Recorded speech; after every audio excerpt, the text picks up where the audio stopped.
ಮನುಷ್ಯ ಭೂಮಿಗೆ ಬಂದ ಮೇಲೆ ಸಮಾಜಕ್ಕೆ ಯಾವುದಾದರೂ ಒಂದು ರೂಪದಲ್ಲಿ ಸೇವೆಯನ್ನು ನೀಡಬೇಕಾಗಿರುವುದು ಪ್ರತಿಯೊಬ್ಬ ಮಾನವನ ಕರ್ತವ್ಯವಾಗಿದೆ ಎಂದು ಹಾಲಕೆರೆ ಸಂಸ್ಥಾನ ಮಠದ ಮುಪ್ಪಿನ ಬಸವಲಿಂಗ ಸ್ವಾಮೀಜಿ ಹೇಳಿದರು. ಸಮೀಪದ ಅಬ್ಬಿಗೇರಿ ಗ್ರಾಮದ ಶ್ರೀ ರೇಣುಕಾಚಾರ್ಯ ಸಾಂಸ್ಕೃತಿಕ ಸಭಾಭವನದಲ್ಲಿ ರವಿವಾರ ಪ್ರವಣ ಪ್ರಕಾಶನ ಧಾರವಾಡ ಹಾಗೂ ತರುಣ ಸಂಘ ಮತ್ತು ಡಾಕ್ಟರ್ ಆರ್.ಬಿ. ಬಸವರೆಡ್ಡರ್ ಅಭಿಮಾನಿ ಬಳಗ ಇವರ ಸಂಯುಕ್ತ ಆಶ್ರಯದಲ್ಲಿ ಅನನ್ಯ ಅಭಿನಂದನಾ ಗ್ರಂಥ ಲೋಕಾರ್ಪಣೆ ಹಾಗೂ 90ನೇ ಜನ ವರ್ಧಂತಿ ಮತ್ತು ಸನ್ಮಾನ ಸಮಾರಂಭದ ಸಾನ್ನಿಧ್ಯ ವಹಿಸಿ ಅವರು ಮಾತನಾಡಿದರು. ಅಬ್ಬಿಗೇರಿಯ ಡಾಕ್ಟರ್ ಆರ್.ಬಿ. ಬಸವರೆಡ್ಡರ್ ಅವರ ವೈದ್ಯಕೀಯ ಸೇವೆಯ ಜೊತೆಗೆ ರಾಜಕೀಯ, ಸಾಮಾಜಿಕ ಮತ್ತು ಸಂಘ ಸಂಸ್ಥೆಗಳಲ್ಲಿಯೂ ನಿರಂತರವಾಗಿ ಸೇವೆಯನ್ನು ಸಲ್ಲಿಸುತ್ತಾ ಬಂದಿದ್ದಾರೆ. ಅವರಿಗೆ ನಿಜಕ್ಕೂ 90 ವಯಸ್ಸು ಆಗಿದೆ ಎನ್ನುವುದರಲ್ಲಿ ಅನುಮಾನವಾಗಿದೆ. ಏಕೆಂದರೆ ಪ್ರತಿಯೊಂದು ಕ್ಷೇತ್ರದಲ್ಲಿ ಆಸಕ್ತಿಯಿಂದ ಪಾಲ್ಗೊಂಡು ಅವರಿಗೆ ವಹಿಸಿದ್ದ ಕಾರ್ಯವನ್ನು ಪ್ರಾಮಾಣಿಕವಾಗಿ ಮಾಡುವಂತಹ ವ್ಯಕ್ತಿತ್ವವನ್ನು ಹೊಂದಿದ್ದಾರೆ. ಅವರು ಯುವಕರಿಗೆ ಮಾದರಿಯಾಗಿದ್ದಾರೆ. ಅವರು ಅಬ್ಬಿಗೇರಿಯ ಆಲದ ಮರ ಇದ್ದಂತೆ.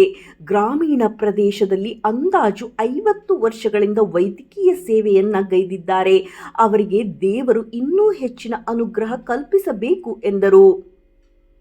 ರೋಣ ಶಾಸಕ ಜಿ.ಎಸ್. ಪಾಟೀಲ್ ಮಾತನಾಡಿ, ವ್ಯಕ್ತಿ ಸಮಾಜದಲ್ಲಿ ಸರಳವಾಗಿದ್ದರೂ ಸೇವೆಯಲ್ಲಿ ಅನನ್ಯವಾಗಿರಬೇಕು. ಅಂದರೆ ಬಸವರೆಡ್ಡರ್ ಅವರನ್ನು ನೋಡಿ ಯುವಕರು ಕಲಿಯಬೇಕಾಗಿದೆ. ಅತ್ಯಂತ ಸರಳ ಸ್ವಭಾವದ ಅವರು ಈ ಹಿಂದೆ ಜಿಲ್ಲಾ ಪಂಚಾಯಿತಿ ಸದಸ್ಯರಾಗಿದ್ದ ಅವಧಿಯಲ್ಲಿ ಜಿಲ್ಲಾ ಪಂಚಾಯಿತಿ ಕ್ಷೇತ್ರಕ್ಕೆ ಸಾಕಷ್ಟು ಕೊಡುಗೆಯನ್ನು ನೀಡಿದ್ದಾರೆ ಎಂದರು. ರೋಣ ಗುಲಗಂಜಿ ಮಠದ ಗುರುಪಾದ ಸ್ವಾಮೀಜಿ ಆಶೀರ್ವಚನ ನೀಡಿದರು. ಕೊಡಗಾನೂರು ಚಂದ್ರಶೇಖರ್ ಸ್ವಾಮೀಜಿ ಮುಗಳಕೋಡ ಶಾಖಾ ಮಠದ ಬಸವರಾಜ ಶರಣರ ಸಮ್ಮುಖವನ್ನು ವಹಿಸಿದ್ದರು.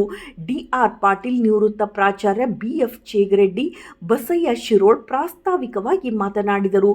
ನರಗುಂದ ಮಾಜಿ ಶಾಸಕ ಬಿ.ಆರ್. ಯಾವಗಲ್, ಗ್ರಾಮ ಪಂಚಾಯಿತಿ ಅಧ್ಯಕ್ಷ ಲಲಿತಾ ರಾಠೋಡ್, ಉಪಾಧ್ಯಕ್ಷೆ ಜ್ಯೋತಿ ತೆಗ್ಗಿನಕೇರಿ, ಐ.ಎಸ್. ಪಾಟೀಲ್, ಮಿಥುನ್ ಪಾಟೀಲ್, ಅಕ್ಷಯ್ ಪಾಟೀಲ್, ಮಹೇಶ್ ತಿಪ್ಶೆಟ್ಟಿ, ಮಂಜುನಾಥ್ ಅಂಗಡಿ, ಸುರೇಶ್ ಶಿರೋಳ್, ಬಸವರಾಜ್ ತಳವಾರ್, ಹನುಮಂತಪ್ಪ ದ್ವಾಸಲ್, ಬಸವರಾಜ್ ಮಲ್ಲಾಪುರ್ ಸೇರಿದಂತೆ ಇತರರು ಇದ್ದರು.